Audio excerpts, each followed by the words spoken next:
ओम शांति। अव्यक्त मुरली सीरीज में आज की मुरली है 6/2/69। हेडलाइन है महिमा सुनना छोड़ो, महान बनो। सभी याद की यात्रा में बैठे हो। पढ़ाई का सार तो समझ में आ गया।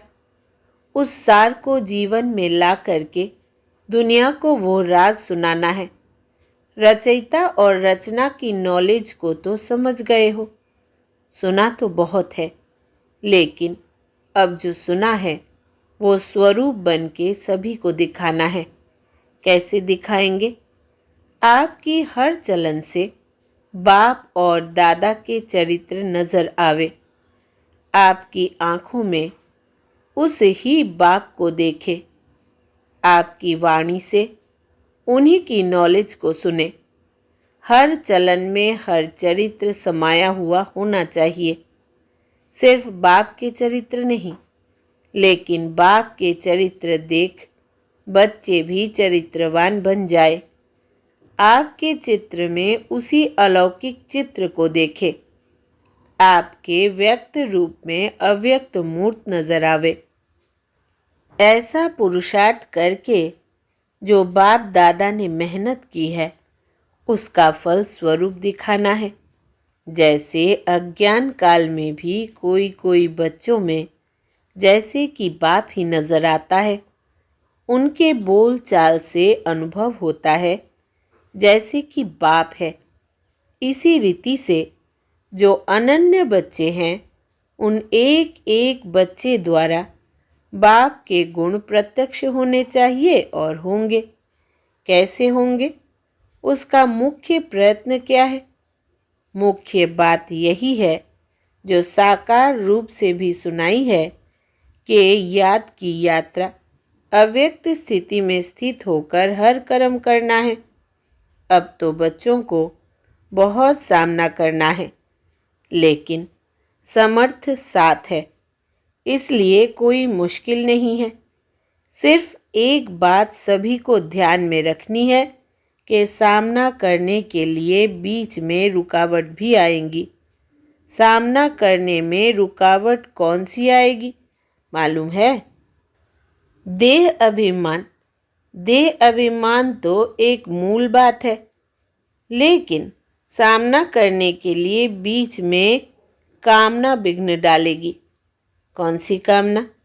मेरा नाम हो, मैं ऐसा हूँ, मेरे से राय क्यों नहीं ली, मेरा मूल्य क्यों नहीं रखा।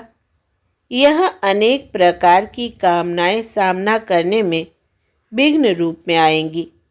यह याद रखना है, हमको कोई कामना नहीं करनी है, सामना करना है। अगर कोई कामना की तो सामना नहीं कर सकेंगे। और अव्यक्त स्थिति में महान बनने के लिए एक बात जो कहते रहते हैं, वो धारण कर लो तो बहुत जल्दी और सहज अव्यक्त स्थिति में स्थित हो जाएंगे। वो कौन सी बात? हम अभी मेहमान हैं, क्योंकि आप सभी को भी वाया सूक्ष्म वतन होकर घर चलना है। हम मेहमान हैं, ऐसा समझने से महान स्थिति में स्थित हो जाएंगे।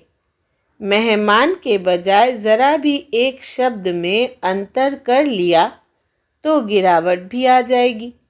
वो कौन सा शब्द? मेहमान समझना है, लेकिन महिमा में नहीं आना है। अगर महिमा में आ गए तो मेहमान नहीं बनेंगे। मेहमान समझेंगे तो महान बनेंगे। है जरा सा अंतर, मेहमान और महिमा।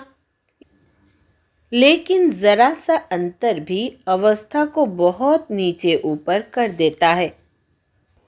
तुम सभी को ज्ञान कौन सा देते हो? त्रिमूर्ति का। जैसे त्रिमूर्ति का ज्ञान औरों को देते हो, वैसे अपने पास भी 3 बातों का ज्ञान रखना है। 3 बातें छोड़ो और 3 बातें धारण करो। जब यह 3 बातें छोड़ेंगे तभी स्वरूप में स्थित होंगे। सर्विस में सफलता भी होगी। बताओ कौन सी 3 बातें छोड़नी है? जो सर्विस में विघ्न डालती है। एक तो कभी भी कोई बहाना नहीं देना, दूसरा कभी भी किससे सर्विस के लिए कहलाना नहीं, तीसरा सर्विस करते कभी मुरझाना नहीं। बहाना, कहलाना और मुरझाना, यह 3 बातें छोड़नी है। और फिर कौन सी 3 बातें धारण करनी है? त्याग, तपस्या और सेवा। यह 3 बातें धारणा में चाहिए। तपस्या अर्थात याद की यात्रा और सर्विस के बिना भी जीवन नहीं बन सकती। इन दोनों बातों की सफलता त्याग के बिना नहीं हो सकती। इसलिए 3 बातें छोड़नी है और 3 बातें धारण करनी है। अगर इन तीनों बातों की धारणा हुई तो क्या बन जाएंगे? जो आपका गायन है ना, वही स्वरूप बन जाएंगे। यहाँ आबू में भी आपका गायन है। किस रूप में और कौन सा रूप यादगार का है? तपस्या के साथ साथ और भी कोई मुख्य रूप का यादगार है। जिन्होंने दिलवाड़ा मंदिर ध्यान से देखा होगा उन्हें याद होगा। जैसे तपस्वी है तो त्रिनेत्री भी है। त्रिनेत्री के साथ साथ याद त्रिमूर्ति की है। तो जैसा यादगार है त्रिनेत्री का, ऐसा बनना है। तीसरा नेत्र कौन सा है? ज्ञान का। ज्ञान का तीसरा नेत्र ही यादगार के रूप में दिखाया है। तपस्वी और त्रिनेत्री। तीसरा नेत्र कायम होगा तभी तपस्वी बन सकेंगे। अगर ज्ञान का नेत्र गायन हो जाता है तो तपस्या भी नहीं रह सकती। इसलिए अब त्रिमूर्ति शब्द को भी याद करके धारणा में चलेंगे तो वो बन जाएंगे जो शक्तियों का गायन है। जो प्रभाव है वो देखने में आएगा। अभी गुप्त है। अभी तक शक्तियाँ गुप्त क्यों हैं? क्योंकि अभी तक अपने स्वमान, अपनी सर्विस और अपनी श्रेष्ठताएं अपने से ही गुप्त है। अपने से ही गुप्त होने कारण सृष्टि से भी गुप्त है। जब अपने में प्रत्यक्षता आएगी तब सृष्टि में भी प्रत्यक्षता होगी। अभी शिवरात्रि का जो पर्व आ रहा है उनको और भी धूमधाम से मनाना है। बड़े उमंग और उल्लास से परिचय देना है, क्योंकि बाप के परिचय में बच्चों का परिचय भी आ जाता है। बच्चे बाप का परिचय देंगे तो बाप फिर अव्यक्त में बच्चों का परिचय, बच्चों का साक्षात्कार आत्माओं को कराते रहेंगे। तो इस शिवरात्रि पर कुछ नवीनता करके दिखानी है। क्या नवीनता करेंगे? अब तक जो भाषण किए हैं वो यथा योग यथा शक्ति तो करते रहते हो, लेकिन अब खास शक्ति रूप से भाषण करने हैं। शक्ति रूप का भाषण क्या होता है? ललकार करना। क्या ललकार करेंगे? और ही जोर शोर से समय की पहचान दो और उन्हों को बार बार सुनाओ कि यह बाप का कर्तव्य अब जास्ती समय नहीं है। कुछ तो हाथ में गवा दिया, लेकिन जो कुछ थोड़ा समय रहा है उनको भी गवा ना दो। ऐसे फोर्स से समय की पहचान दो। जैसे आजकल साइंस वाले ऐसे ऐसे बम्स बना रहे हैं जो अपने स्थान पर बैठे हुए भी जहाँ बम लगाना होगा वहाँ का निशाना दूर बैठे भी कर सकते हैं। तो साइंस की शक्ति से तो श्रेष्ठ साइलेंस है। जैसे इस साइंस के लोग गोले बनाते हैं, वैसे अब शक्तियों को साइलेंस की शक्ति से गोले फेंकने हैं। शुरू शुरू में शक्तियों की ललकार ही चलती थी। अभी शुरू जैसी ललकार नहीं है। अभी विस्तार में पड़ गए हैं। विस्तार में पड़ने से ललकार का रूप गुप्त हो गया है। अभी फिर से बीज रूप अवस्था में स्थित होकर ललकार करो। उस ललकार से कईयों में बीज पड़ सकता है, लेकिन बीज रूप स्थिति में स्थित रहेंगे तो अनेक आत्माओं में समय की पहचान और बाप की पहचान का बीज पड़ेगा। अगर बीज रूप स्थिति में स्थित ना रहे, सिर्फ विस्तार में चले गए, तो क्या होगा? ज़्यादा विस्तार से भी वैल्यू नहीं रहेगी, व्यर्थ हो जाएगा।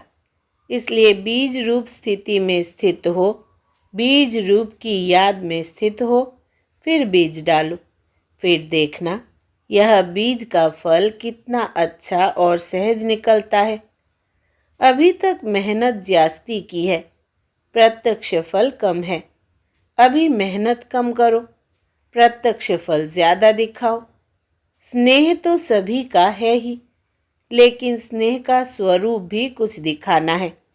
यूं तो सदैव इस स्थिति में रहना चाहिए, लेकिन खास शिवरात्रि तक हर एक बच्चे को ऐसा समझना चाहिए जैसे शुरू में आप बच्चों की भट्टी के प्रोग्राम चलते थे।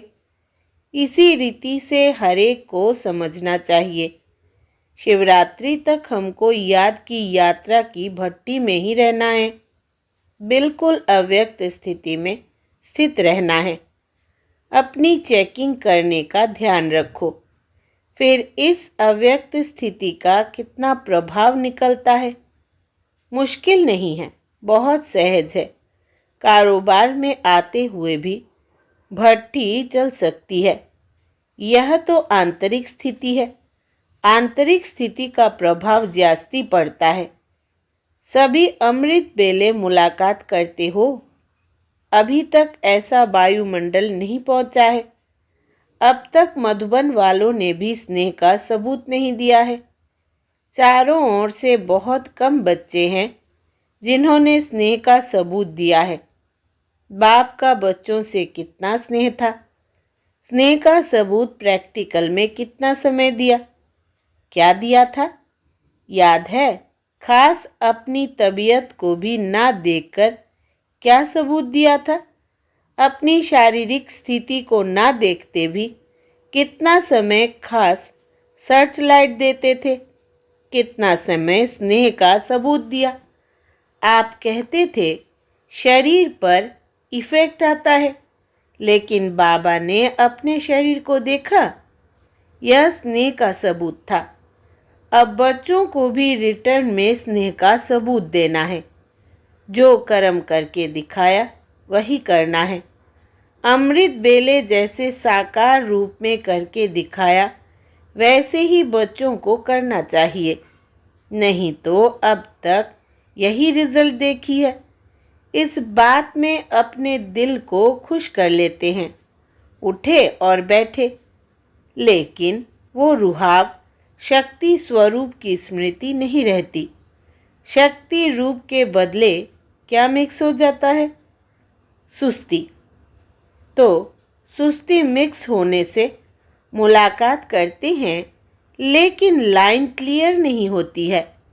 इसलिए मुलाकात से जो अनुभव होना चाहिए वो नहीं कर पाते हैं। मिक्सचर है। यहाँ शुरू करेंगे तो मधुबन वासियों को देख सब करेंगे।